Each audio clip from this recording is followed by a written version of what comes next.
It's Thursday, March 19th, and welcome to the New York Amsterdam News Podcast. I'm Cyril Josh Barker. On this week's podcast, my special guest is Dr. Kitaw Demissie of Downstate Health Sciences University School of Public Health. He's going to be speaking with me about the ongoing coronavirus crisis that's gripping New York City.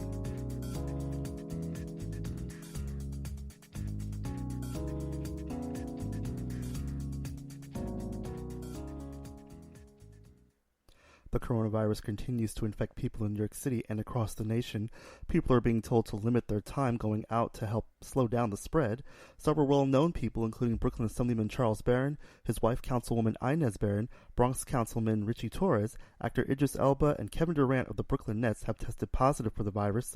Schools are closed, and New Yorkers are working from home, and that actually includes myself. I am actually doing this podcast for the first time from my home because, like many other people around the city and the country, I was told our office is making some changes in terms of our scheduling so that we can accommodate the orders from Governor Cuomo to have only 50% of people in the office. So just fair warning, if you hear some things in the background, I'm just here at my house in the Bronx, but I think we're going to be doing okay here. But the fact of the matter is that this has actually, taken a ripple effect, done a ripple effect across the nation and is affecting our lives. I know for us, you probably haven't heard from us in a little while, is because two things that happened with us. Jesse Jackson was on our last episode a few weeks ago. The following week, he was supposed to come to the city for his Wall Street Economic Summit. That event was canceled because of coronavirus fears, or precautions, rather, I should really say. Another event that we had that we were going to do was the Disney Dreamers Academy. We were actually going to do a podcast from Walt Disney World. We're gonna do that. But however, the event was supposed to take place last Thursday. I believe it was March 12th. I might have that date wrong. And wrap up Sunday. We were going to do a podcast from there. However, the event was canceled the day that we got there, unfortunately. The students, however, did get to stay, but perhaps next year we'll do that. But we're going to be doing podcasts still. We're going to do them a little more consistently, especially now that a lot of folks are at home. We want you all to stay abreast of what's going on. Please look at our website, amsterdamnews.com. We're actually doing daily updates almost every day on the website, as well as our newsletter. Keep up with Facebook and Twitter. And we're going to have a lot of different updates on our website when it comes to this. This is a very, very fast-moving story, and we want to make sure that we give you information as it comes. Well, my guest this week is Dr. Kitaw Demissie, who is the Dean and Professor at Downstate Health Sciences University School of Public Health. He's on the phone with me now to discuss developments involving the coronavirus and what's ahead. Welcome to the podcast, Dr. Demissie. How are you? Good, Josh. I'm doing fine. All right, thank you. A little busy, but good. I can definitely understand that. So tell us a little bit about. There's a lot going on with the coronavirus. The numbers of people being infected in New York City, New York State is increasing every single day.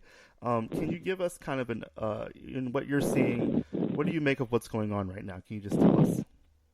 I think what is happening is what is expected because when the epidemic actually happened in China, it is expected that it will come here. But the U.S. didn't really take a lot of measures so quickly, and we are not able to stop the transmission of the disease. So, in my opinion, it is an expected thing that we are seeing.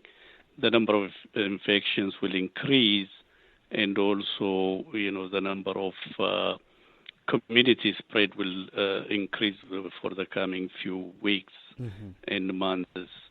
And actually, I don't really believe that the disease is a short-term disease. It's going to be with us for a very long time. Oh, wow. Okay. The reason I'm saying... Go ahead.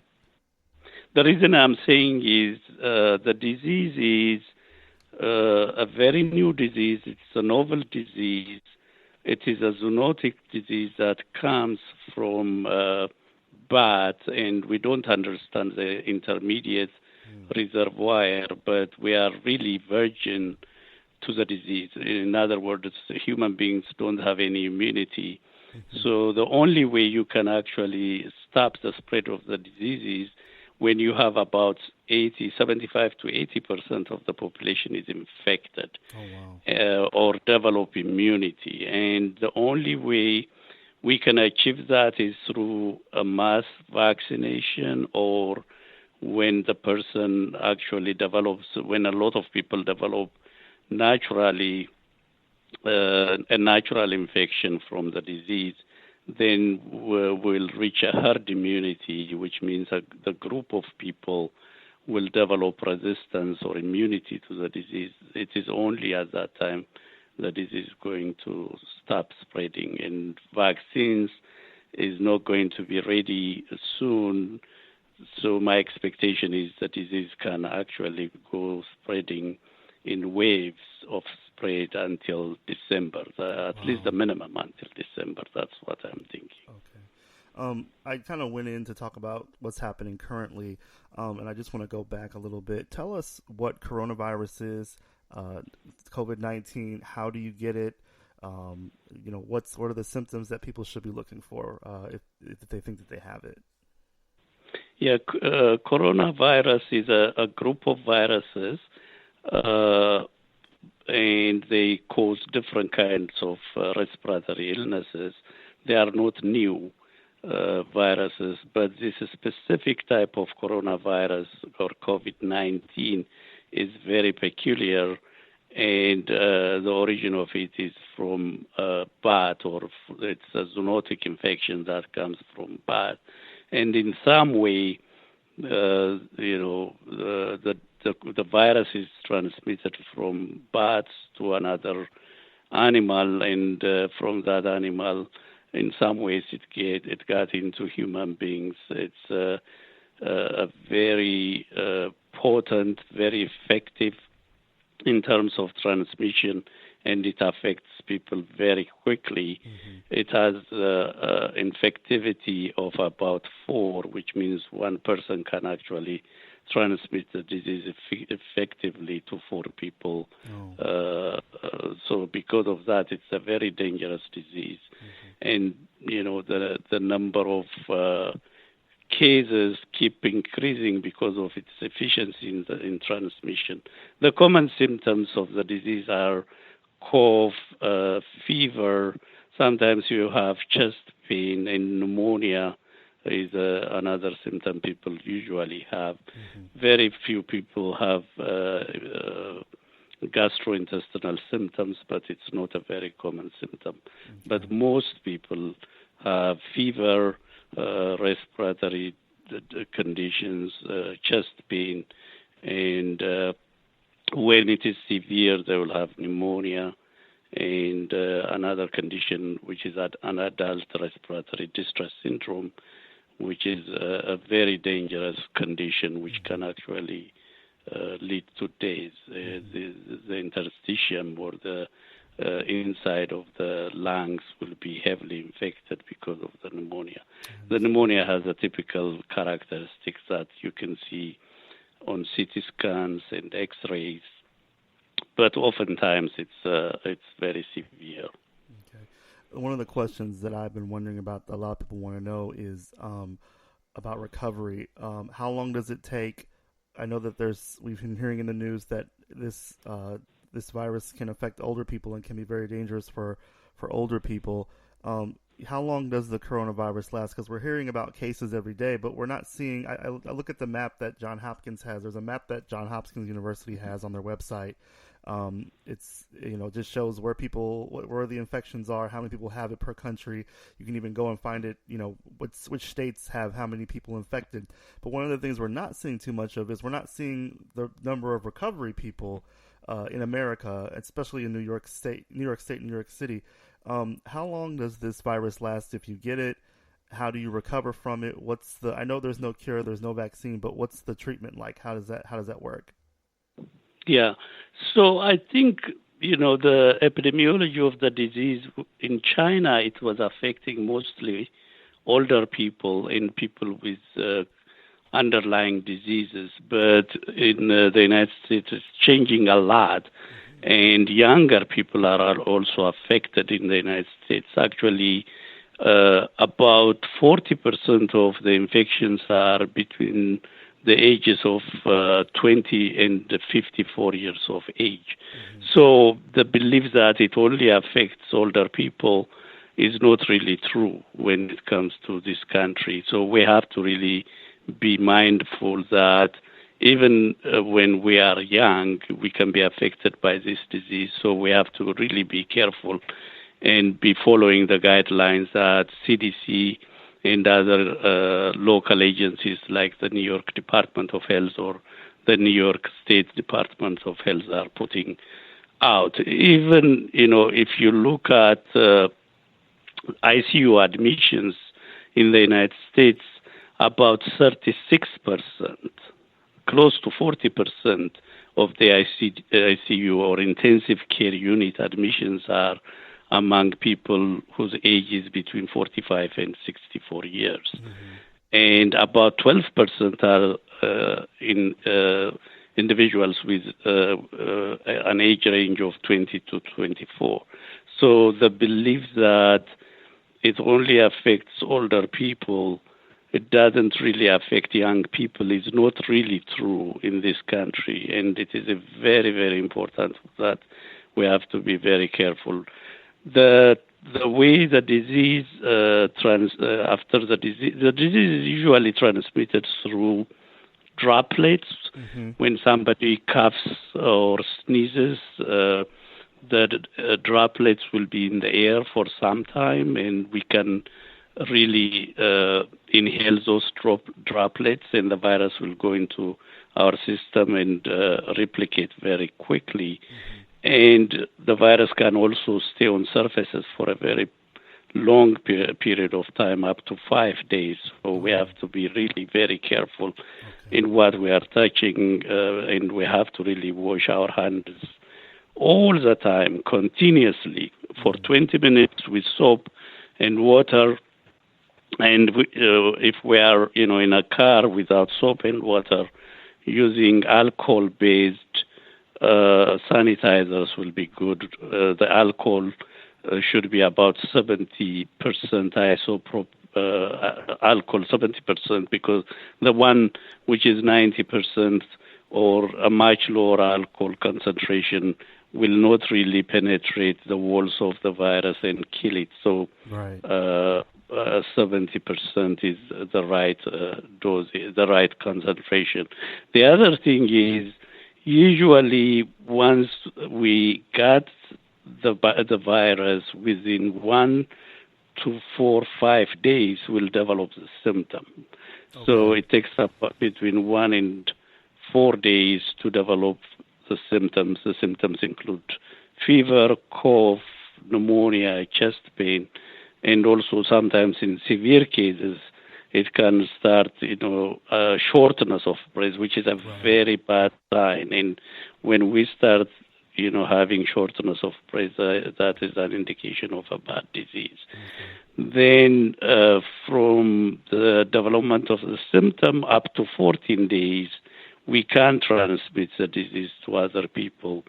And we have to really be very careful, especially those people who are identified to be positive. They go back to their home in quarantine and other things, and they keep infecting their loved ones. So we have to really be isolating ourselves within the home itself so that we cannot spread the infection to our children, to our wives, and also to our loved ones. So that's very, very important. Right. One of the things, I just wanted to go back, you said washing your hands for 20 minutes, but you mean 20 seconds, is that correct? 20 seconds. Okay. Sorry, I apologize. Just wanted 20 seconds. Yeah. Like a lot of people, I'm actually doing this podcast. I usually do it at the office, but I'm actually doing it from home, from my apartment here in the Bronx. And, I think we've cut down at our office. I think I'm only going in 2 days a week. They're talking about shelter in place, doing what's going on in San Francisco, where everybody's just going to have to stay in.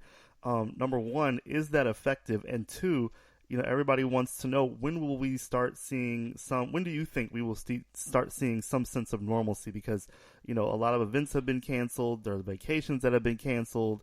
subway ridership, and this is impacting, subway ridership because no one's riding the trains. It's impacting small businesses because, people are not shopping because of the curfews and the executive orders that have been passed. One, is that effective for everybody to stay in? And two, how long is that going to have to last? Yeah, I think most of the measures that the governor is taking are very effective. Okay. They reduce the density of the population. There are instances one person actually can infect up to 17, up to 20 people, right, where there is a mass gathering. So right. reducing the mass gathering or the density of people at work and in the restaurants and so forth is very effective in cutting the transmission, because the virus can easily be transmitted.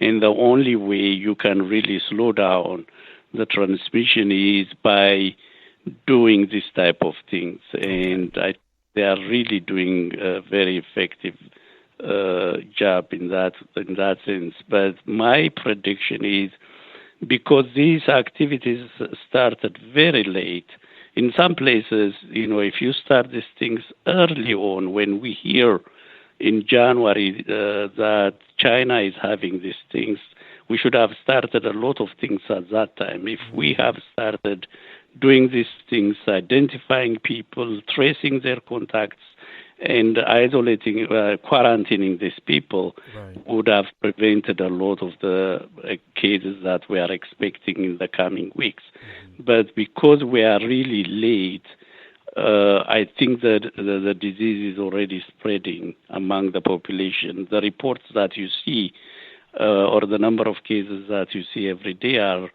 the tip of the iceberg, because we don't do testing. But now, as testing increases, the number of cases will rise every day. So to answer your question, when are we going to go back to normalcy, to normal activities? My answer is, we're going to see a lot of cases. The cases are going to increase every day from now until the end of April at least. Okay.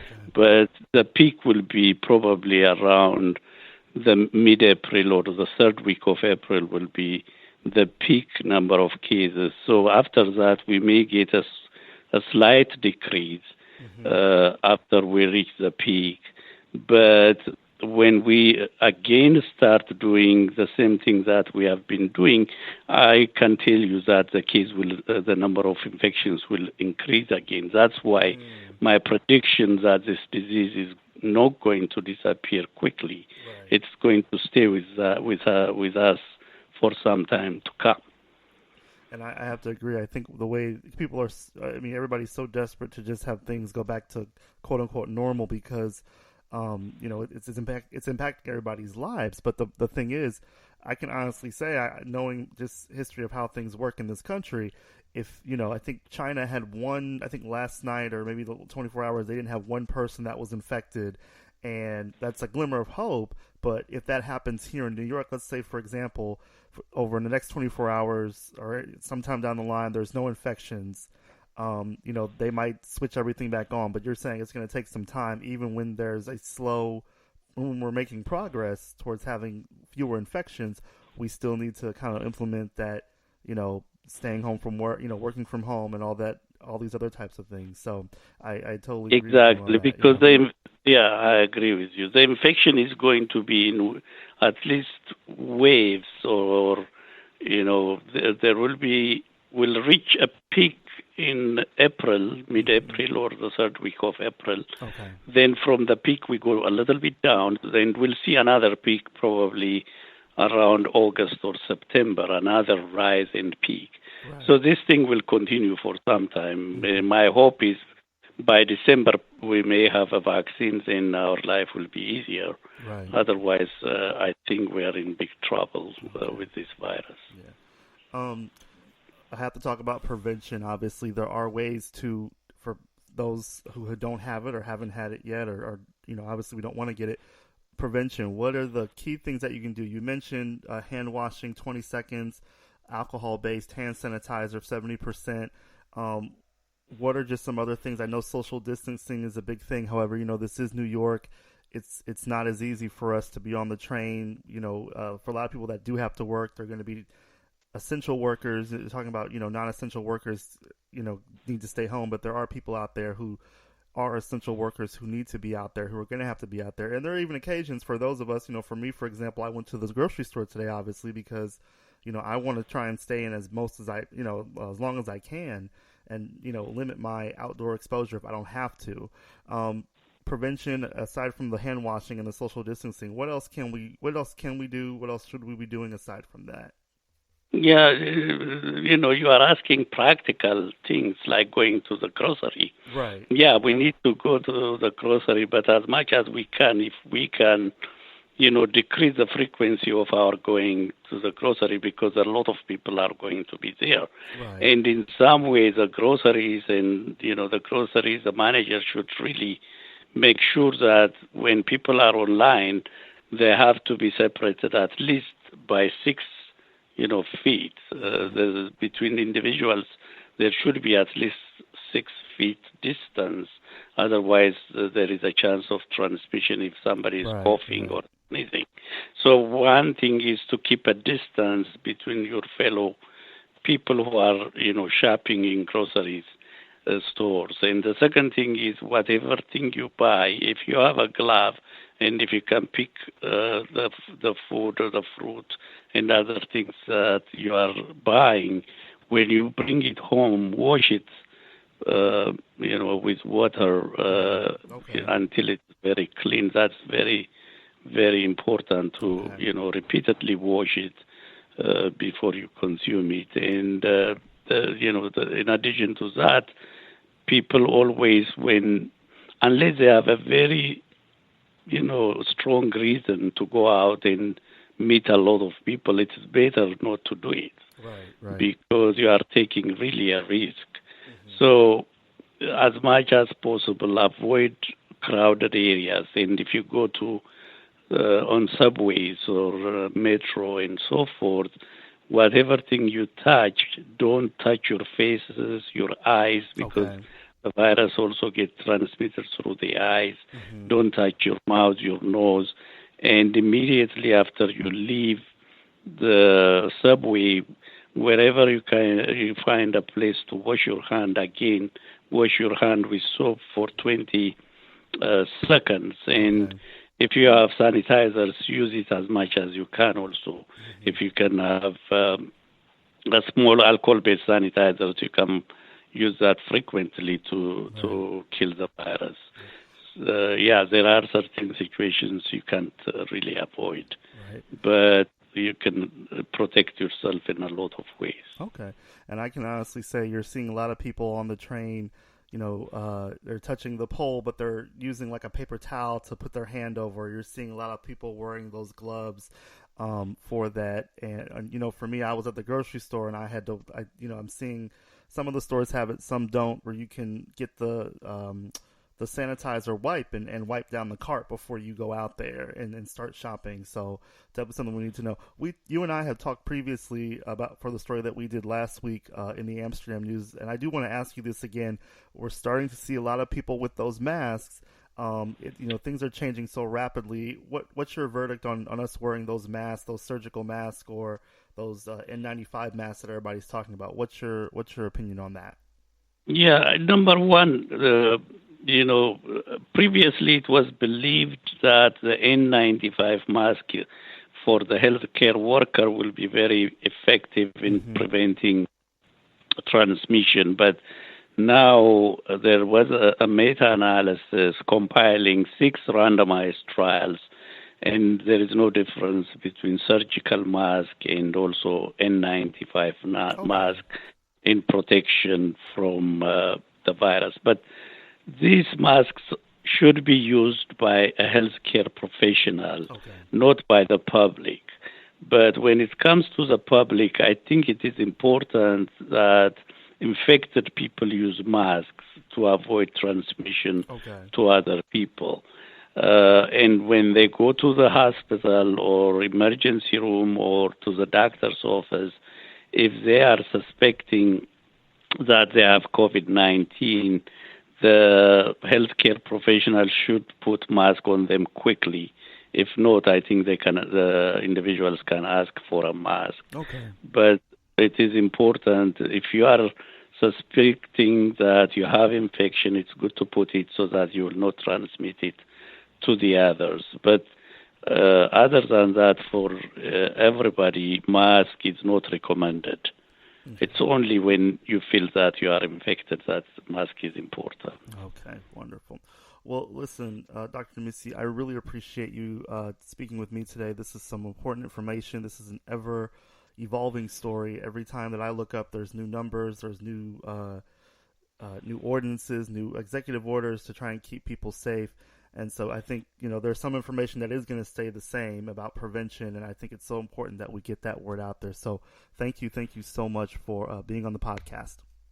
Thank you. I really appreciate it. Thank you. Bye. Bye.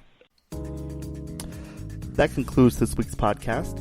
You can pick up the latest edition of the New York Amsterdam News on newsstands and get updates online at amsterdamnews.com. You can also keep up with us on Facebook at NY Amsterdam News and follow us on Twitter at NYAmNews. I'm Cyril Josh Barker. Thanks for listening.